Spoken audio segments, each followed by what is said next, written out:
ሱፐር ሳተርዴ ላይ እንገኛለን። የእንግሊዝ ፕሪሚየር ሊግ 16ኛ ሳምንት ጨዋታዎች በስታንፈርድ ብሪጅ ቸልሲ ከኤቨርተን፣ ባንፊልድ ሊቨርፑል ከብራይተን እንዲሁም በኤምሬትስ ስቴዲየም አርሰናል ከወልቭስ በሚያደርጓቸው ጨዋታዎች ዛሬ ይጀምራሉ። ግምቶችን እናስቀምጣለን። የናንተንም ግምት ላኩልን። የቲኤንቲ ስፖርት ተንታኞች እንዲሁም ደግሞ የጨዋታ ኮሜንተሪ የሚሰራው ታዋቂው ጋዜጠኛ አሌ ማኳይስት እንዲሁም ደግሞ ዳረን ፍሌቸር የሰጧቸው ግምቶች አሉ። በእነዚህ ጨዋታዎች ላይ ከጨዋታዎቹ ጋር በተያያዘ በጉዳት እነማን ከጨዋታ ውጪ ሆኑ፣ በጨዋታው ላይ እነማን ይሰለፋሉ የሚለውን በዝርዝር እየተመለከትን እንቆያለን። ከዛው ተጨማሪ ከጨዋታዎቹም ወጣ ብለን የምናነሳቸው ጉዳዮች አሉ። አርሰናል ቤት ስለ ገብርኤል ማጋሌሽ የጉዳት ዜና እናነሳለን። ከተጫዋቹ ጋር በተያያዘ በአንድ አጋጣሚ ጉዳቱ ምን ደረጃ ላይ እንዳለ የታወቀበት ሁኔታ አለ። በጣም የሚያስቅ የሚያስገርም አጋጣሚ ነው።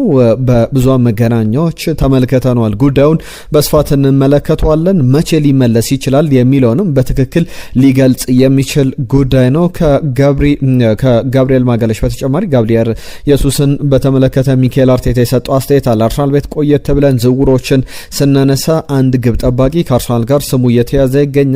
በጀርመን የሚገኝ ግብ ጠባቂ ነው። እንዲሁም በ2026 አርሰናል የአጥቂ ስፍራ ተጫዋች ያስፈርማል ወይስ ደግሞ የግራ መስመር አጥቂዎችን በስፋት የምንመለከተው የአርሰናል ጉዳይ ነው። ከማንቸስተር ዩናይትድ ጋር በተያዘ ሩበን አሞሪም መቼ እነ አማድ ዲያሎ እንዲሁም ደግሞ ብሪያን እምቦሙና ኖስር ማዝራዊ ከብሔራዊ ቡድኖቻቸው ይቀላቀላሉ፣ ወደ ብሔራዊ ቡድኖቻቸው ይሄዳሉ ወይም ደግሞ ማንቸስተር ዩናይትድን መቼ ይለቃሉ የሚለውን ጉዳይ በተመለከተ እየተናገሩት ነገር አለ። ትናንትና በነበረው ጋዜጣዊ መግለጫ ላይ የቤንያሚን ሸሽኮ የጉዳት ዜና በስፋት እየተነገረ ይገኛል። ከቸልሲ ጋር በተያያዘ ኤንዞ ማሬስካ የወሩ ምርጥ አሰልጣኝ ተብሏል፣ እናነሷለን።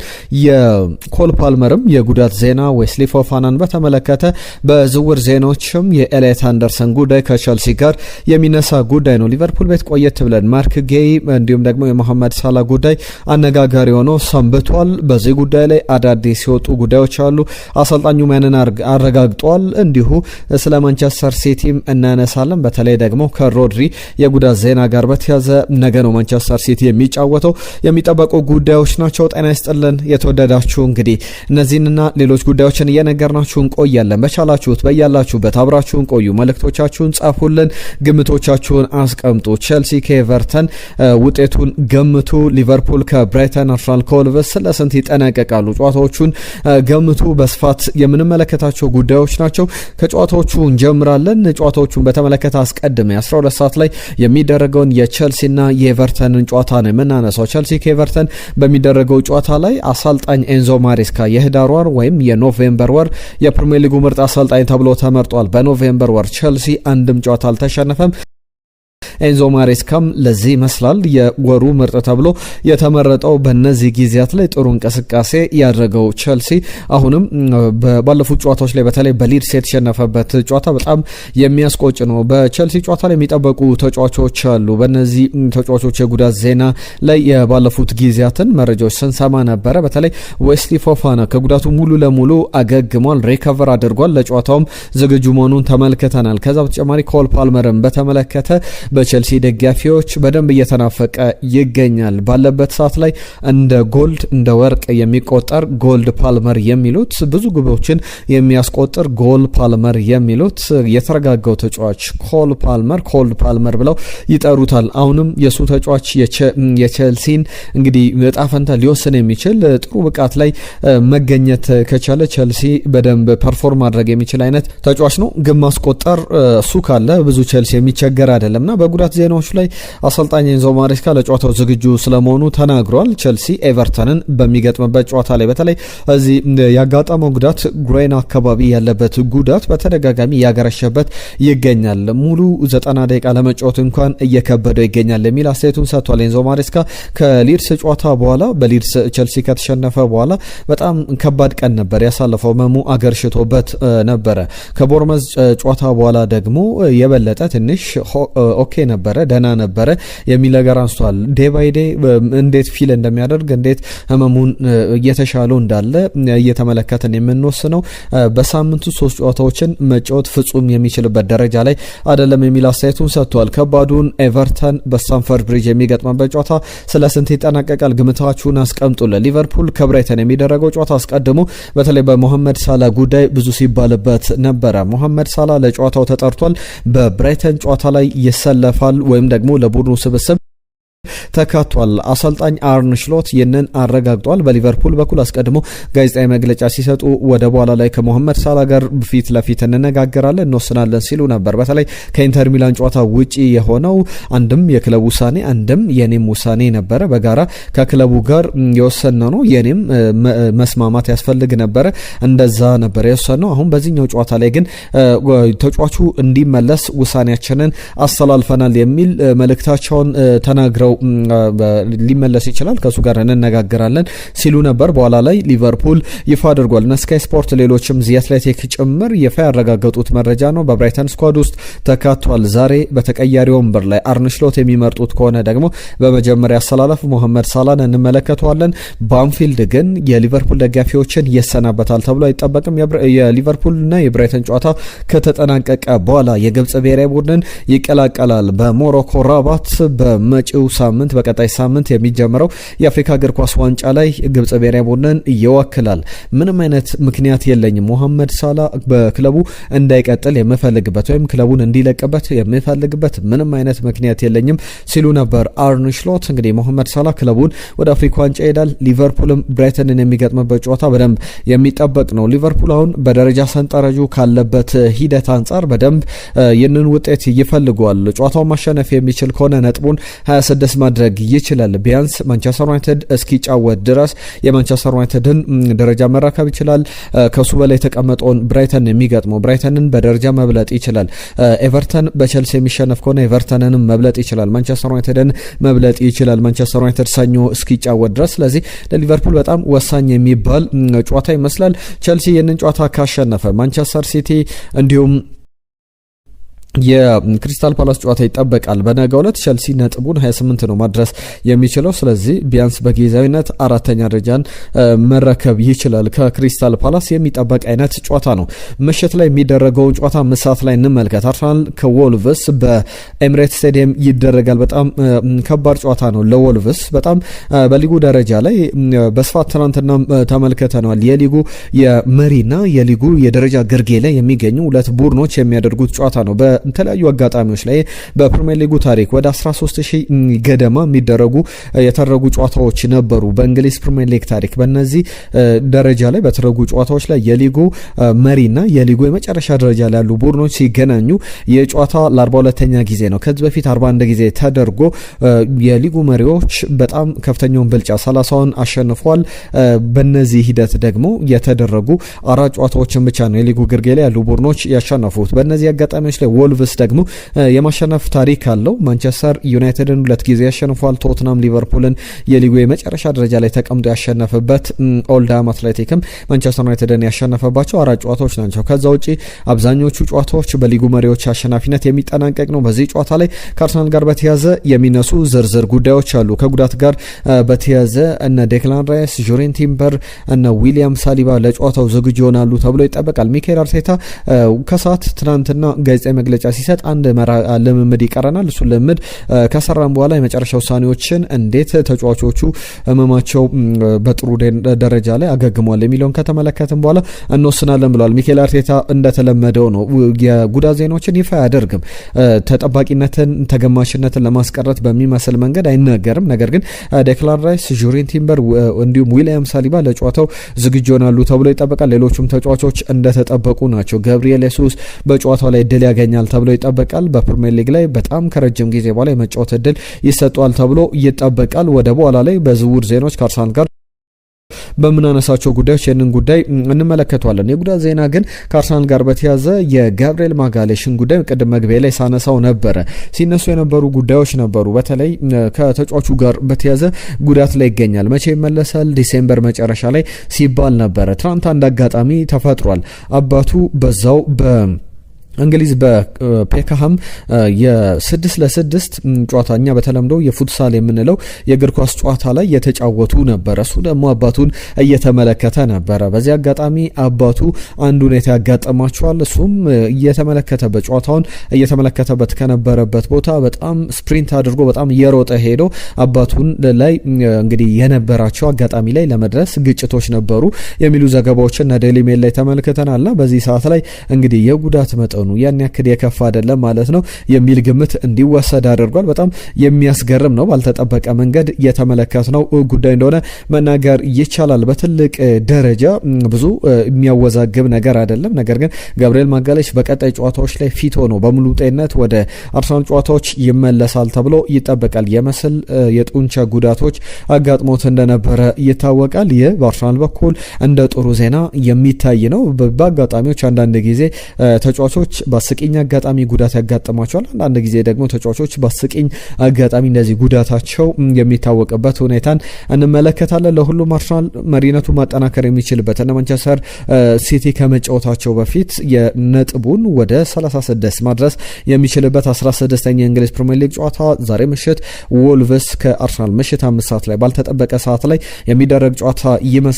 ተጠባቂ ነው። ማንቸስተር ሲቲ 31 ነጥብ አለው። አስቶን ቪላ 30፣ ክሪስታል ፓላስ 26፣ ቼልሲ 25፣ ማንቸስተር ዩናይትድ 25 ከ6ኛ ደረጃ ያለውን ደረጃ ይዟል። ሊቨርፑል 23 ነጥቦችን ይዞ 10ኛ ደረጃ ላይ ይገኛል። ቶትናም በ11ኛ ደረጃ ላይ ይገኛል። 22 ነጥቦችን ሰብስቦ ይህንን ይመስላል። የእንግሊዝ ፕሪሚየር ሊግን በተመለከተ የሚነሱ ነጥቦች ናቸው። ባርሰሎና ዛሬ ምሽት 2:30 ሲል ኦሳሱናን ይገጥማል። ባለፉት ጨዋታዎች ላይ በተለይ በተከታታይ ጨዋታዎች ላይ በቋሚ አሰላለፍ እየተጫወተ የሚገኘው ማርከስ ራሽፈርድን በተመለከተ አሰልጣኙ የሰጡት አነጋጋሪ አስተያየት አለ። በተለይ ብዙ ጨዋታዎችን ራፊና ከተመለሰ በኋላ የመጀመሪያ አሰላለፍ ውስጥ መግባት አልቻለም።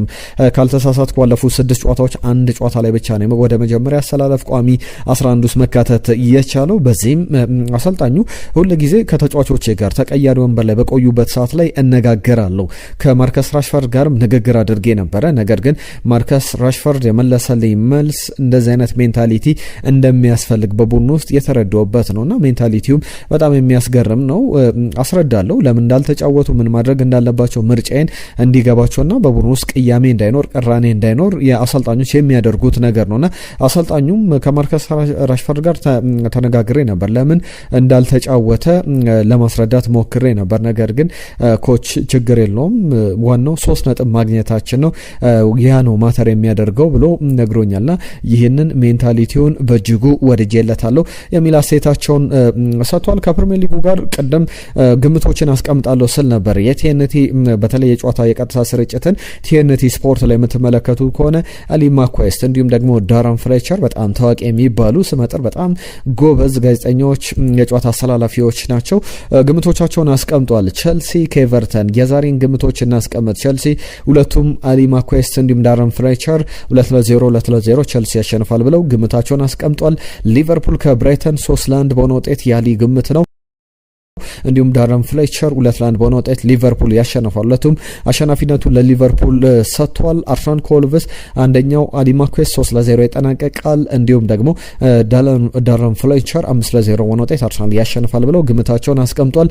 የእናንተንም ግምት ለኩልን። ጨዋታዎቹን በተመለከተ ዛሬ የሚጠበቁ ጨዋታዎች እነዚህ ናቸው። እንግሊዝ ፕሪሚየር ሊግ ላይ እንግዲህ እነ ብሩኖ ፈርናንዴዝ፣ ዴክላን ራይስ አይነት በቸልሲ በኩል ደግሞ የማንቸስተር ሲቲው ዶኩ ተካተው ነበር የፕሪሚየር ሊጉ የወሩ ምርጥ። እንዲሁም በቸልሲ በኩል ጄምስም የቸልሲ አምበል በወሩ የኖቬምበር ምርጥ እጩዎች ውስጥ ተካተው ነበር። መጨረሻም ግን ለብሬንትፎርድ ለመጀመሪያ ጊዜ ይህንን ክብር ያመጣው ኢጎር ቲያጎ ብራዚላዊው አጥቂ አሸንፏል። በጣም የሚያስገርም ጉዞ ላይ ይገኛል። 5 ግቦችን በ4 ጨዋታዎች አስቆጥሯል። ኖቬምበር ላይ በፕሪሚየር ሊግ በተደረጉ ጨዋታዎች ኢጎር ቲያጎ የወሩ ምርጥ ተብሎ ተመርጧል። ለመጀመሪያ ጊዜ ነው አንድ የብራይተን ተጫዋች የወሩ ምርጥ ተብሎ ሲመረጥ፣ ያንንም የተመለከትንበት ነው። ወደ ዝውውር ጉዳዮች በቀጥታ እንለፍ። ከዝውውር ጋር በተያያዘ የሚነሱ ጉዳዮች አሉ። ሊቨርፑል፣ አርሰናል፣ ማንቸስተር ዩናይትድ፣ ቸልሲን የተመለከቱ ጉዳዮች ይነሳሉ። ከማንቸስተር ዩናይትድ ጋር በተያያዘ አንድ ጉዳይ ላንሳ። በተለይ ከጉዳት ዜና ጋር አነሳና የብሪያን ምቦሞን የሌሎችም ተጫዋቾች በተመለከተ የሚነሱ በአፍሪካ እግር ኳስ ዋንጫ ላይ መቼ ከቡድኑ ጋር ይለያያሉ፣ ወደ ቡድኖቻቸው ወደ አገራቸው ጨዋታ ያመራሉ የሚለው የሚጠበቅ ጉዳይ ነው። በተለይ ማንቸስተር ዩናይትድ ዘግየት ብለው የምድብ ጨዋታዎቻቸውን በሚያደርጉበት ጊዜ ላይ ለመልቀቅ ፍላጎት ነበረው። ነገር ግን አሰልጣኙ የሰጡት አስተያየት አለ። ከዝውውር ጋር በተያያዘ ከሰንደርላንድ አንድ አማካኝ ስፍራ ተጫዋች የካርሎስ ባሌባ ተተኪ አልተርኔቲቭ እየተባለ ይገኛል። አማራጭ ተጫዋች ነው፣ በእቅዳቸው ተካቷል። በጥር የዝውውር መስኮት ላንሳላቸው የማንቸስተር ዩናይትድን ጉዳይ ከቤንያሚን ሼሽኮ ጋርም በተያያዘ የሚነሳ ጉዳይ አለ። አሰልጣኝ ሩበን አሞሪም ትናንትና በነበራቸው ጋዜጣዊ መግለጫ ላይ እርግጠኛ አይደለሁም መቼ ወደ አፍሪካ እግር ኳስ ዋንጫ እንደሚሄዱ፣ ለሰኞ ጨዋታ ይድረሱ አይድረሱ፣ ለሰኞ ጨዋታ ይጫወቱ አይጫወቱ አላቅም ብሏል። አማድ ዲያሎ፣ ናስር ማዝራዊ እንዲሁም ደግሞ ብሪያን ምቦሞን በተመለከተው ነው። ሞሮኮ ራባት ላይ በሚቀጥለው ሳምንት እሁድ ይጀምራል የአፍሪካ እግር ኳስ ዋንጫ።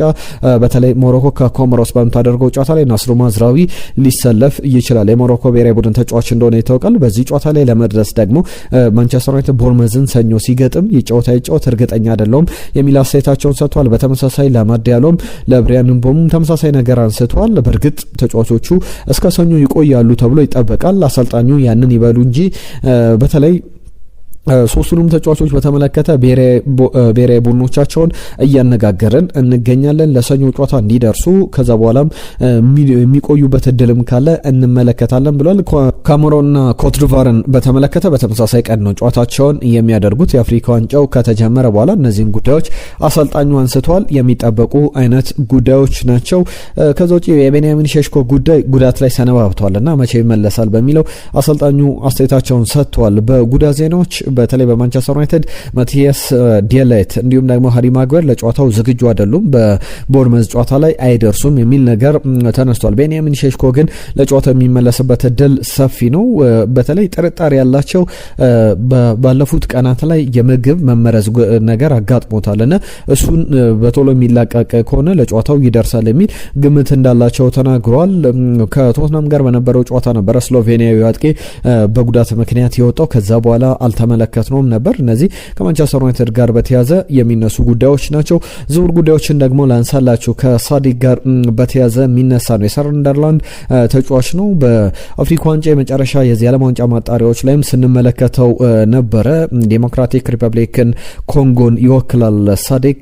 በተለይ ኖዋ ሳዲቂ በጣም ጥሩ አቅም ያለው ተጫዋች ነው። ስካይ ስፖርት ሰንደርላንድ ይዞት የወጣው ዘገባ ማንቸስተር ዩናይትድ ከቼልሲ ጋር ይፎካከሩበታል ተብሎ ይጠበቃል። በተለይ ማንቸስተር ዩናይትድ በጣም ትልቅ ፍላጎት አለው። በጥር የዝውውር መስኮት ከካርሎስ ባሌባ ጋር በአማራጭነት እየተመለከተው ይገኛል። ከሁለቱ አንዱን ማስፈረም ይፈልጋል የሚሉ ጉዳዮች አሉ። በክረምቱ ነበረ ከዩኒየን ሴንት ጊሎስ የፈረመው 15 ሚሊዮን ፓውንድ ብቻ ነበረ የተከፈለበት። አሁንም ማንቸስተር ዩናይትድ ቢያንስ እስከ 30 ሚሊዮን ፓውንድ ቢከፈል ይህንን ተጫዋች ኖዋ ሳዲቅን ማስፈረም ይችላል። በተለይ በቡድኑ ውስጥ ከግራኒት ጃጋ ጋር በአማካኝ ስፍራ ላይ የፈጠረው ጥምረት ለሰንደርላንድ በዚህ በስታዲየም ኦፍ ላይት በሌሎችም ስቴዲየሞች ላይ ከባዱን ቡድን እንድንመለከት አሁን ሰንደርላንድ በፕሪሚየር ሊጉ ላይ ላለበት ደረጃም ትልቅ አስተዋጽኦ ያለው ተጫዋች እንደሆነ እየተመለከተን እንገኛለን። ማንቸስተር ዩናይትድም ተጫዋቹ መፈለጉ በትክክል ከዚህ ጋር በተያዘ የሚገናኝ እንደሆነ መናገር ይቻላል። 9ኛ ደረጃ ላይ ይገኛል ሰንደርላንድ 23 ነጥቦች አሉት። ከማንቸስተር ዩናይትድ በ2 ነጥቦች ዝቅ ብሎ ነው የተቀመጠው። 4ኛ ደረጃ ላይ ከሚገኘው ከክሪስታል ፓላስ ደግሞ በ3 ነጥብ ብቻ ነው ልዩነታቸውና በጣም ጥሩ ግስጋሴ ላይ እንዳለ መናገር ይቻላል። ሳዲቅን ማስፈረም የሚችል ከሆነ ማንቸስተር ዩናይትድ በጣም ራሱን ማጠናከር የሚችልበት እድል አለ። የኮቢ ሜኖ ጉዳይ አሁንም በደንብ እሳቱ አልበረደም። በዚህ ጉዳይ ላይ እየተሰጡ ያሉ አስተያየቶችን በተደጋጋሚ እየተመለከተን እንገኛለን። ከተሰጡ አስተያየቶች መካከል ፖል ስኮልስ አሁንም በተደጋጋሚ ባለፉት ጊዜያትም አስተያየት ሲሰጥ ነበር። አሁን በድጋሚ እንዴት ነው የተጫዋች በኤፍኤ ካፕ ላይ የማሸነፊያ ግብ ያስቆጠረ፣ በኤፍኤ ካፕ ፍጻሜ ላይ ማንቸስተር ዩናይትድን የኤፍኤ ካፕ ዋንጫ ባለቤት ያደረገ ተጫዋች፣ በዩሮ በአውሮፓ ዋንጫ ፍጻሜ ላይ የተጫወተ ተጫዋች እንዴት ነው ድል የሚያገኘው? እኔ እወራረዳለሁ ካዝሜሮን ሙሉ ለሙሉ የሚበልጠው በልምምድ ላይ ሁሉ ጊዜ ፐርፎርም የሚያደርግ አውት ፐርፎርም ከካዝሜሮ በተሻለ የሚያደርግ ተጫዋች ነው። ነገር ግን እድል እየተሰጠው አይደለም። አሁን መልቀቅ አለበት በዚህ ወቅት ላይ የሚል አስተያየቱን ሰጥቷል። ምንም ነገር ሊፈጠር ይችላል መልቀቅ ነው ያለበት የሚል ነገር አንስቷል። በደቂቃዎችም በጣም ጥቂት ደቂቃዎችን ነው እየተሰጠ ያለው በሚል ነገር አንስቷል። ናፖሊም አሁንም የተጫዋቹ ፍላጎት ላይ አልቀዘቀዝም። ሌሎች እነ ባየር ሙኒክም በተጫዋቹ በኩል ፍላጎት እንዳላቸው እየተመለከተን እንገኛለን። ለሁሉም እነዚህ ጉዳዮች ይጠበቃሉ። አርሰናል ላይ የሚነሱ ጉዳዮች አሉ። ከዝውውር ዜናዎች ጋር በተያያዘ በተለይ ከክለቡ ሊለቁ የሚችሉ ተጫዋቾች አሉ። ወደ ቼልሲ፣ ወደ ማንቸስተር ዩናይትድ እየተባለ ይገኛል። ከዛ አስቀድሜ ትናንትና በነበረው ጋዜጣዊ መግለጫ ላይ አሰልጣኝ ሚኬል አርቴታ ስለ ጋብርኤል ሱስ በጥር የዝውውር መስኮት መልቀቅ ተነግሯል። አንድ ጊዜ ዌስትሃም፣ አንድ ጊዜ ኤቨርተን፣ አንድ ጊዜ ደግሞ እነ ፓልሜራስና ፍላሚንጎ ከብራዚል ተጫዋቹን ከብራዚሌሮ ሊግ ላይ ለማስፈረም ወደዛ ለመውሰድ ፍላጎት አላቸው ሲባል እንደነበረ ይታወቃል። በሴሪያው በብራዚል ሴሪያ ላይ እንዲጫወት አሁን አሰልጣኝ ሚኬል አርቴታ የሰጠው አስተያየት አለ። ምንም እንደዚህ አይነት ነገር ተጫዋቹ ለመሸጥ ኮንሲደር እያደረግን እያሰብን አንገኝም ብሏል። እያሰብን አንገኝም ማለት አይወጣም ማለት አይደለም። በዚህ ወቅት ላይ ግን ያንን ኮንሲደር እያደረገን አንገኝም። ምን መጨመር እንደሚችል በባለፈው ጨዋታ የመጀመሪያ በገባበት ደቂቃ ጭምር ያሳየ ተጫዋች ነው። ስለዚህ ተጫዋቹ ባለው ኳሊቲ በቡድናችን አሁን ባለው ሁኔታ ምክንያት ተጫዋቹ በክለቡ የሚቆይበት እድል እንዳለ አሰልጣኝ ሚኬል አርቴታ ተናግሯል። አርሰናል በግብ ጠባቂ ደረጃ ላይ አንድ ተጫዋች ማምጣት ይፈልጋል በሚል ባለፉት ቀናት ላይ በርከት ያሉ ዘገባዎችን ስንመለከት ነበረ።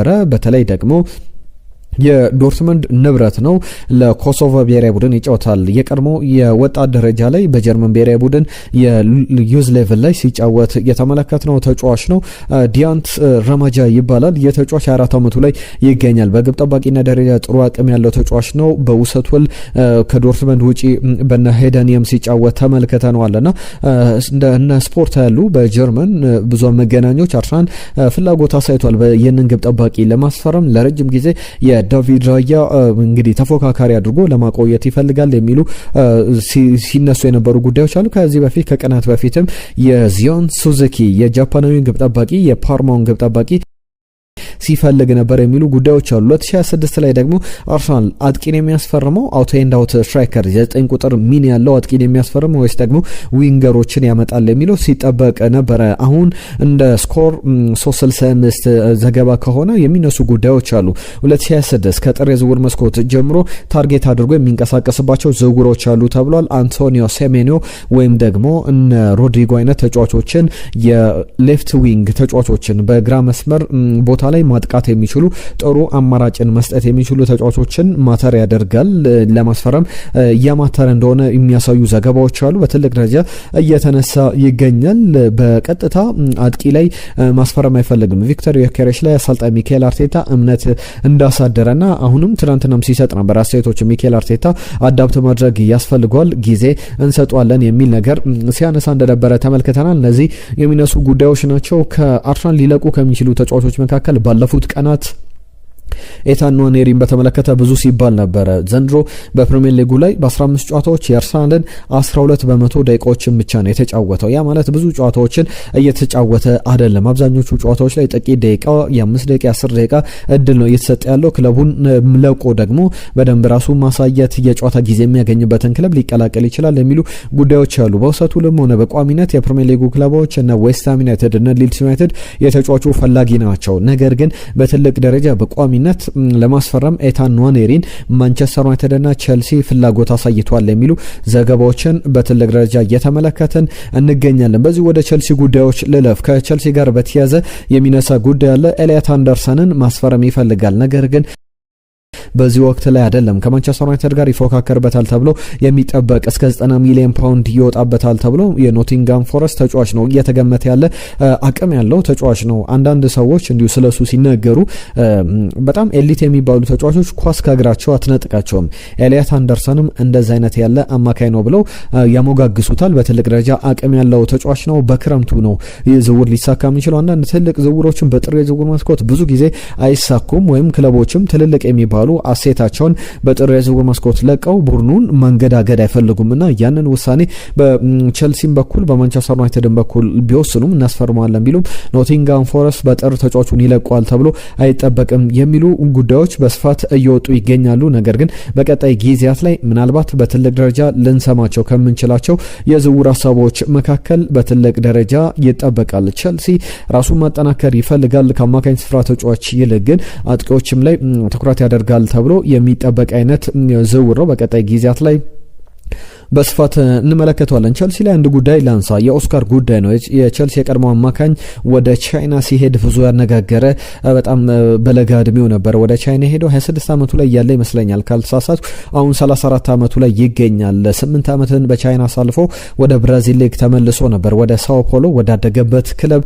ከዛ በኋላ በልብ ህመም ራሱን ስቶ ልምድ ላይ በጂምናዚየም ራሱን ከሳተ በኋላ አሁን ከእግር ኳስ ሪታየር ለማድረግ ስለመወሰኑ የሚያሳዩ ዘገባዎችን ተመልክተናል። በቀጣይ ጊዜያት ላይ በትልቅ ደረጃ ሊነሳ የሚችል ጉዳይ ነው። ከቸልሲ ጋር በተያዘ የቀድሞ ተጫዋቹ ሪታየር ያደርጋል ተብሎ በዚህ ሰዓት ላይ አልተጠበቀም ነበር። በተለይ በብራዚል ብሔራዊ ቡድን ሲጫወት ተመልክተናል። በቻይና ብሔራዊ ቡድን መጫወት እፈልጋለሁ ብሎ አስተያየቱን ሲሰጥ ከዚህ በፊት የተመለከትነው ጉዳይ ነው። ሌላ ጉዳይ ላንሳላችሁ። ከቸልሲ ጉዳዮች ወጣ ብለ ሊቨርፑል ላይ የሞሐመድ ሳላ ጉዳይ ሲነሳ ነበረ። በጥር የዝውውር መስኮት የማርክ ጌይን ዝውውር ማጠናቀቅ ይፈልጋል በሚል ብዙ ሀሳቦች ሲነሱ ነበረ። ነገር ግን በጣም ቀንደኛ ተፎካካሪ ብቅ እያለ ይገኛል። የስፖርቲንግ ዳይሬክተሩ የባየር ሙኒክ ማክስ ኤበርል የሰጡት ጉዳይ አለ። በተለይ በጥር ከተጫዋቹ ጋር ይነጋገራሉ ተብሎ ስካይ ጀርመኒ ይዘውት የወጣው ጉዳይ አለ። በጥር ንግግር የሚያደርጉ ከሆነ ከተጫዋቹ ጋር ከተስማሙ በክረምቱ በነጻ ዝውውር እንዲመጣ፣ ያ የማይሆን ከሆነ ግን አሁንም ቢሆን ትንሽ ክፍያ፣ በጣም መጠነኛ ክፍያ ከፍለው ትልቅ የሚባል ክፍያ አይደለም። ለምሳሌ ባለፈው በክረምቱ ሊቨርፑል እስከ 30 ሚሊዮን ፓውንድ ሊከፍል የሚችልበት እድል ነበር። አሁን ግን ከ10 እስከ 15 ሚሊዮን ፓውንድ ተጫዋቹን መክፈል የሚችል ክለብ መውሰድ ይችላል። ስለዚህ ክሪስታል ፓላስ ተጫዋቹን ይለቋል ተብሎ ይጠበቃል። በመጨረሻ ቀን ሊቨርፑል ፌል ያደረገበት ዝውውር እንደሆነ ይታወቃል። አሁንም በዛ ደረጃ የሚነሱ ጉዳዮች አሉ። ከማንቸስተር ሲቲ ጋር በተያዘ ሮድሪ ለነገው ጨዋታ አሁንም አይደርስም፣ ከጨዋታው ውጪ ነው የሚል ነገር አሰልጣኝ ፔፕ ጋርዲዮላ አረጋግጧል። በተጫዋቹ የጉዳት ዜና ላይ ከሰሞኑ ብዙ ሲያነጋግር የነበረው ጉዳይ ላንሳላችሁ። የኮሎ ቱሬ ወንድም ያያ ቱሬ አሰልጣኝ ፔፕ ጋርዲዮላን ስመለከት ሰው ሳይሆን እባብ ነው የሚታየኝ ብሎ አሰልጣኙ ሲተች ነበር። ወንድሙ ደግሞ በጋራ ከፔፕ ጋር ይሰራል። የሰጡ አስተያየት አለ። ከፔፕ ሊንጀርስ እንዲሁም ደግሞ ከፔፕ ጋርዲዮላ ጋር በየቀኑ ስሰራ ከነሱ ብዙ የምማሩ አስደናቂ የተለየ ሰው ነው ፔፕ ጋርዲዮላ የሚል መልእክቱን ሀሳቡን አስተላልፎ በብዙ መገናኛዎች ላይ ተመልክተናልና ፍጹም የተለያዩ አስተያየቶችን ፍጹም ተቃራኒ የሚባሉ አስተያየቶችን ሁለት ወንድማማቾች ሰጥቷል። በጣም የሚያነጋግር አይነት ሆኖ አግኝተናል። የተወደዳችሁ ለሁሉም ስፖርታዊ ጉዳዮቻችን እነዚህን ይመስሉ ነበር። አብራችሁን ስለነበራችሁ ከልብ እናመሰግናለን። ቻናላችንን ሰብስክራይብ አድርጉ፣ ቤተሰቡን ይህንን ቪዲዮ ላይ ካደረጋችሁ አብራችሁ እንደነበራችሁ ከግምት እናስገባና ነገም በአዳዲስ ጉዳዮች ወደ በኋላ ላይም ከጨዋታዎች በኋላ ሌሎች ጉዳዮችን ይዘን እንመለሳለን። ጊዜያችሁን ስለሰጣችሁን ስላዳመጣችሁን ግን ከልብ እናመሰግናለን። ጤና ይስጥልን።